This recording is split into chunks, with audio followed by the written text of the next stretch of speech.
She let them in. They didn't even go through security. That's right. Which is disgusting. And I'm fed up of it because the racism is so bad. I've been coming to these meetings for the last 20 years. I've never seen it this bad. Jano Lieber has lost control of this agency. And the problem is people are taking advantage of him.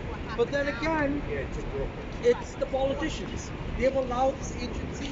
Look at what happened to the pregnant lady who fell down the stairs in Atlantic Terminal. That is horrible. And then there was another lady, another person who fell down a few days ago. It's unacceptable. I almost fell twice. Okay, trying to run. I'm tired of running up and down on every about 130 steps a day.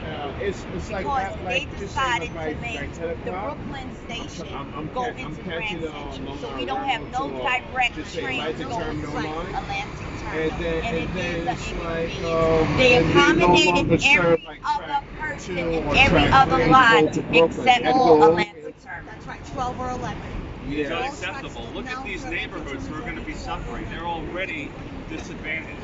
You want to talk about sustainable development? This works against anything regarding sustainable development because the most vulnerable communities, the ones who are already marginalized, are being harmed in the process. Right. And you know it's really reprehensible? The fact that they have eliminated time transfers at Jamaica. So if there's something wrong with the Brooklyn grant, and there has been plenty of incidents already, Atlantic Terminal to Jamaica. you could end up missing the last train of the day. I'm just piggybacking off. They're not putting that on the news. Exactly what you said. People are falling. They're losing time. You can't catch the next. I'm just backing you up. I'm sorry. So go ahead. No, I'm sorry. Sister. Yes. You want to No, give me he's saying opportunity to talk. everything. Yeah. But the news is not catching this. Well, one thing I will say, Passengers United was the first organization. I'm very proud of what we did. We actually did make Channel 2 first before the LIR schedule changes came into effect. I was at the committee meeting, at the board meeting, us, Jack. Yes, We were there. predicted what trains would be a mess on the shuttle. When we saw the schedules and we saw there was only 3 or 4 trains between 7 a.m. and 8 a.m. from Jamaica to Atlantic Terminal, I knew this was going to be a complete shit show. Is what I said to the MT. Those were my exact words. And guess what? They ended up adding 5 more trains. And it's still bad. And the worst part of it is people are being discriminated because they're not running new trains. They're running the old M3, the Colin Ferguson trains with bullet holes in them. When you go to the restroom, there's holes in the restroom. Those were the trains where the guy shot up all those people. And let me tell you, it is really sad what is going on. And I feel that we need to take aggressive action against the railroad. It's been 9 weeks. Long Island Railroad riders, they pay close to $60 for the Atlantic Weekly. There are people who are paying, $200 and $243. $43. And that's just for the railroad. Right. Yep. Before the metro cost kicks in, you have to pay for that another $127. People are fed up, and this agency has ignored us.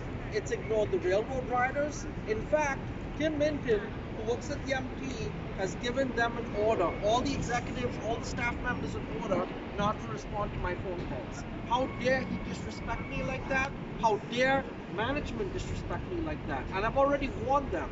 Me and Jack were looking at legal papers yesterday. We have an attorney in mind. The same attorney who sued the MTA for the 2 sets of books about 15 or 16 years ago is very interested in this case. And let me tell you, if that lawsuit happens, I bet you we'll have a lot of people signing on to that class action lawsuit.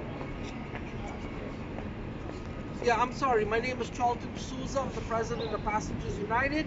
And what media outlet are you from? Or independent? Nice to meet you, sir. So this is the situation that's going on in the subways. And the reason why we're so concerned. So the MTA leadership And Tim mentioned that the people who work there have ordered staff members not to respond to our calls or our inquiries. Do you know how many customers we help and how many passengers we help? And even though I'm working right now for Passengers United, we are all volunteers. I need to stress that to the public. We don't make a dime. In fact, I've lost money running Passengers United. We do a better job than the freaking paid organizations out there, like Riders Alliance, Transportation Alternatives. Betsy Clark has never been to a board meeting, never been until last month. She finally showed up. And what happened? They gave her the red carpet treatment, they let her, it gets even better. She was actually put on a baby stroller committee, and we were saying, wait a minute, we all attend all the meetings. How can she be put on a baby stroller committee? She screwed that up because they didn't consult with the union members, and now you have baby strollers. There was a fight in the Bronx with 5 people over a baby stroller because it was blocking tires. But the main reason why we're here is because these passengers, and I ride the Atlantic branch too, when the $60 discount for Atlantic Terminal got introduced, I was at the committee meeting, I was at the board meeting when it got voted on. But the problem is, people are saying to me who live in Southeast Queens and Nassau County, why should we pay $60 for a weekly Atlantic pass when we can pay $33 and just get to work a little faster? They are trying to kill the Atlantic Terminal service, and it is going to devastate the community, and it already has. And if you look at the service, Queens Village, Hollis, and don't even get me started on Hollis. Hollis has been an epic disaster. So about 2 years ago, I did a tour with the city comptroller, who was, what was the city comptroller? I forgot his name. Scott Stringer. So Scott Stringer sent his staff members over to Hollis. He spent about 2 hours with them. And guess what? We almost fell down because there was a hole in the wood. At every committee meeting and board meeting, we have begged the MTA to completely rebuild the Hollis station in Southeast Queens, which is in Senators Leroy Combrie's district and Assemblyman Pike Canal's district and Natasha Williams' district for the city council. None of them have even bothered to act up on this.